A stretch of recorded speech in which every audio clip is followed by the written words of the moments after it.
नमस्कार दोस्तों, स्वागत है आप सभी लोगों का हमारे चैनल ट्रेडिंग विद अतुल में। आज हम बात करने वाले हैं सुज़लॉन एनर्जी लिमिटेड के बारे में। आपने रिसेंटली देखा होगा कि मार्केट में काफ़ी अच्छी तेज़ी बनी हुई है पिछले हफ्ते से। और निफ्टी 50 है जो कि 24,000 के आसपास पहुंचने वाला है, बट स्टॉक में इतनी ज़्यादा तेज़ी नहीं बनी है जिनमें बहुत ज़्यादा तगड़ी पिटाई हुई है, जिसमें सुज़लॉन भी 50 से 55 की रेंज में काम करता हुआ दिखाई दे रहा है। यहाँ पे बहुत सारे लोगों के माइंड में ये पॉइंट्स उठते देखे जा रहे हैं कि क्या इस समय आप बाय कर लेना चाहिए, बाय का टाइम आ गया है, या फिर अभी भी वेट करना चाहिए। यहाँ तक कि गाइस, जुलाई में फिर से कुछ अनाउंसमेंट निकल के आएगी बजट से रिलेटेड, खासकर रिन्यूएबल एनर्जी पर। इसके साथ साथ कंपनी के पास एक बहुत बड़ा ऑर्डर रिसीव हुआ है।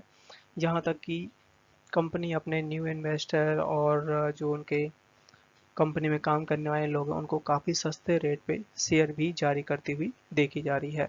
तो चलिएगा इस सारी न्यूज़ को डिटेल में समझते हैं। साथ साथ अगर आप लोगों को हमारी वीडियो के माध्यम से थोड़ी सी भी हेल्प हो रही हो तो प्लीज़ आप अपने चैनल को सब्सक्राइब जरूर करें। मार्केट है जो कि इस समय बहुत जल्द 24,000 के आसपास भी जा सकता है, जिस तरीके से तेजी बन रही है, क्योंकि अप्रैल में मैक्सिमम इन्वेस्टमेंट शुरू हो जाती है। और जैसे कि आप लोग देख भी रहे होंगे कि खरीदारी हो गई है। सबसे ज़्यादा तेजी निकल के आई है बैंक निफ्टी में, करीबन 1200 पॉइंट्स की निफ्टी आईटी है जो कि करीबन 77 पॉइंट्स की, और स्मॉल कैप का इंडेक्स है जो कि 250 पॉइंट्स की तेजी दिखाता हुआ देखा गया। गवर्नमेंट ऑफ इंडिया की तरफ से कुछ बड़ी अनाउंसमेंट करी गई थी, खासकर जो भी रिसेंटली बजट निकल के गया, बट अब यहाँ पे जुलाई में फिर से कुछ अनाउंसमेंट निकलने की उम्मीद जताई जा रही है। क्योंकि अभी इस बार के बजट में काफ़ी हद तक जो जीएसटी प्राइस है या रिसाइकिल करने का प्राइस है, उस पर काफ़ी ज़्यादा इम्पैक्ट आया था। और अब यहाँ पे जितनी भी इंडस्ट्री है जो कि रिन्यूएबल एनर्जी में काम करती है, चाहे सोलर हो चाहे विंड हो, इन सब में ये उम्मीद जताई जा रही है कि इस बार फिर जुलाई में जो बजट आएगा, हो सकता है गवर्नमेंट ऑफ इंडिया कुछ रियायत कर दे। अगर ऐसा होता है तो बहुत जल्द है जो कि हम 2047 तक 1800 गीगावाट टारगेट अचीव कर पाएंगे। खासकर 500 है गीगावाट जो कि अभी हम 2030 तक बहुत जल्द अचीव कर लेंगे। इसके अलावा गवर्नमेंट ऑफ इंडिया है जो कि 2030 तक का जो इन्वेस्टमेंट का टारगेट है जो कि 32,000 करोड़ का कर दिया गया है, और उसकी वजह से रिन्यूएबल एनर्जी में काफ़ी बड़ी उछाल आ सकती है। कंपनी की मैनेजमेंट है जो कि इस समय काफ़ी बड़े नंबर ऑफ शेयर्स हैं। आप देख सकते हैं कि लगभग 4,95,000 नंबर ऑफ शेयर्स हैं जो कि जारी कर रही हैं, वो भी 5 रुपये पर शेयर के हिसाब से। और ये जो शेयर जारी किए जा रहे हैं, जो कि कंपनी की पॉलिसी है, गवर्नमेंट ऑफ इंडिया की तरफ से ये बनाई गई है, जिसमें हर एक कंपनी को अपने एम्प्लॉय को लिए सस्ते रेट पे शेयर जारी करने होते हैं। तो इस सुजलॉन ने ये जारी किए हैं, जो भी उनकी कंपनी में काम करते हैं उनको ये रेट पे मिलने वाले हैं। इसके अलावा कंपनी है जो कि 101 मेगावाट का ऑर्डर जीतती हुई देखी जा रही है। ये जो 100 गीगावाट के ऑर्डर्स हैं जो कि महाराष्ट्र में लगाए जाएंगे, और लगभग लगभग साल डेढ़ साल के अंदर बहुत जल्दी पूरा करने की रिक्वायरमेंट जताई गई है, जिसमें 48 गीगावाट का अलग से लगेगी टरबाइन, और बाकी जो बचा है वो अलग से लगेगी। इसके साथ साथ जो सिंगल सिंगल टरबाइन होंगी, हर एक टरबाइन 3 मेगावाट की रहने वाली है। रिसेंटली जिस तरीके से मार्केट में करेक्शन देखने को मिल रही है, यहाँ पे सुजलॉन में बड़ा दाव लगाने की बात कही जा रही है, खासकर मार्केट एक्सपर्ट की तरफ से। अभी 2025 में करीबन 16% डाउन है शेयर, जिस तरीके से पिटाई देखने को मिली है सारे मार्केट की, जिसमें सुजलॉन को कंपेयर किया जा रहा है खासकर सीमेंस से, एबीबी इंडिया से, यहाँ तक कि थर्मैक्स से।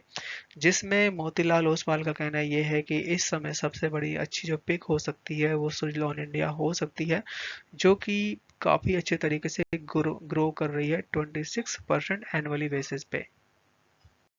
गवर्नमेंट ऑफ इंडिया है जो कि इस समय, खासकर अगर हम बात करें विंड और सोलर के जो पैनल्स होते हैं उनको रिसाइकिल करने में बहुत प्रॉब्लम्स आती थी, उसकी गाइडलाइंस नहीं थी, बट अब रिसेंटली कुछ गाइडलाइन बना दी गई हैं जिससे रिसाइकिल होंगी और अपना एनवायरनमेंट काफ़ी क्लीन होगा। और ये जो कंपनियां हैं सोलर और विंड, इनको और भी अप्रूवल मिलते हुए देखे जाएंगे। बात करें यहाँ पे अगर हम वॉल्यूम एनालिसिस के बारे में, तो आज आप देख सकते हैं कि 6 करोड़ का वॉल्यूम बना हुआ है, और डिलीवरी की बात की जाए तो 2 करोड़ का डिलीवरी उठाई गई है। आज के दिन शेयर ने हाई बनाया 55.72 का, लो बनाया 54 रुपए का, क्लोजिंग दिया 55 पे, करीबन 1.5% तक की तेजी बनती हुई देखी गई। और यहाँ पे अगर चार्ट पर नजर डाली जाए तो यहाँ देख सकते हैं रिसेंटली स्टॉक को 85 रुपए तक का हाई बनाया था और रिसेंटली है अभी 46 रुपए तक लो बनाया था, जब मार्केट काफी बुरी तरीके से टूट रहा था।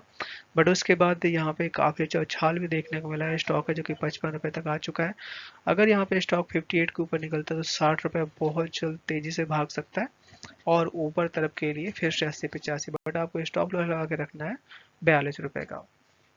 अब बारी आती है यहाँ पे कि जिस तरीके से मार्केट में रुझान है, एफआईआई बेचते हुए देखे जा रहे हैं, तो उसको भी समझ लेते हैं। यहाँ पे अगर देखा जाए तो डीआईज ने अपनी होल्डिंग बढ़ाई है, इसमें कम नहीं की है। और भले ही स्टॉक में करेक्शन आई है, एक साल पहले यहाँ पे 6% तक का स्टेक था, बट क्वार्टर बाय क्वार्टर देखा जाए तो अब 10% तक का स्टेक हो चुका है। बात की जाए यहाँ पे अब एफआईआई के बारे में, तो एफआईआई के पास करीबन 18% तक का स्टेक था एक साल पहले, जो कि दिसंबर के महीने में आप देख सकते हैं कि यहाँ पे 23% तक का स्टेक है। बट सितंबर के महीने में 24 तक का, तो लगभग 1% तक की जरूर यहाँ पे बिकवाली करी गई है एफआईआई की तरफ से। वहीं पे दूसरी तरफ देखा जाए कि जो अपने रिटेल इन्वेस्टर थे उनकी तरफ से बिकवाली जरूर करी गई है। 63% तक का स्टेक था दिसंबर 2023 में, जो कि इस समय 55% तक के आसपास रह जाता है। तो यहाँ पे बिकवाली देखने को मिली है। जाहिर सी बात है गाइस कि उन्होंने प्रॉफिट बुक किया है, बट अब यहाँ से क्या, यहाँ से लॉन्ग टर्म का ही विजन हमें रखना चाहिए। और गाइस अगर आप लोगों को वीडियो पसंद आए तो प्लीज़ लाइक सब्सक्राइब करना ना भूलें, और ये वीडियो आपके लर्निंग पॉइंट ऑफ व्यू से बनाई जा रही है guys.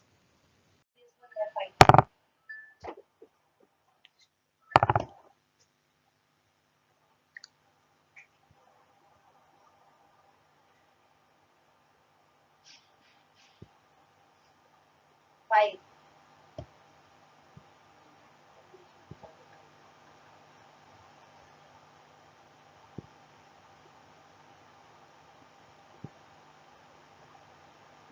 P is also divisible by 5. Uh, uh,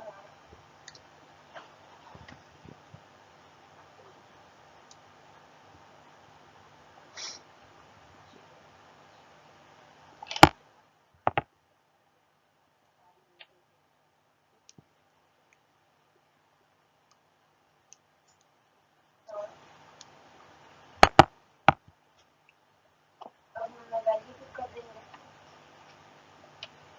अब हम वैल्यू पुट कर देंगे।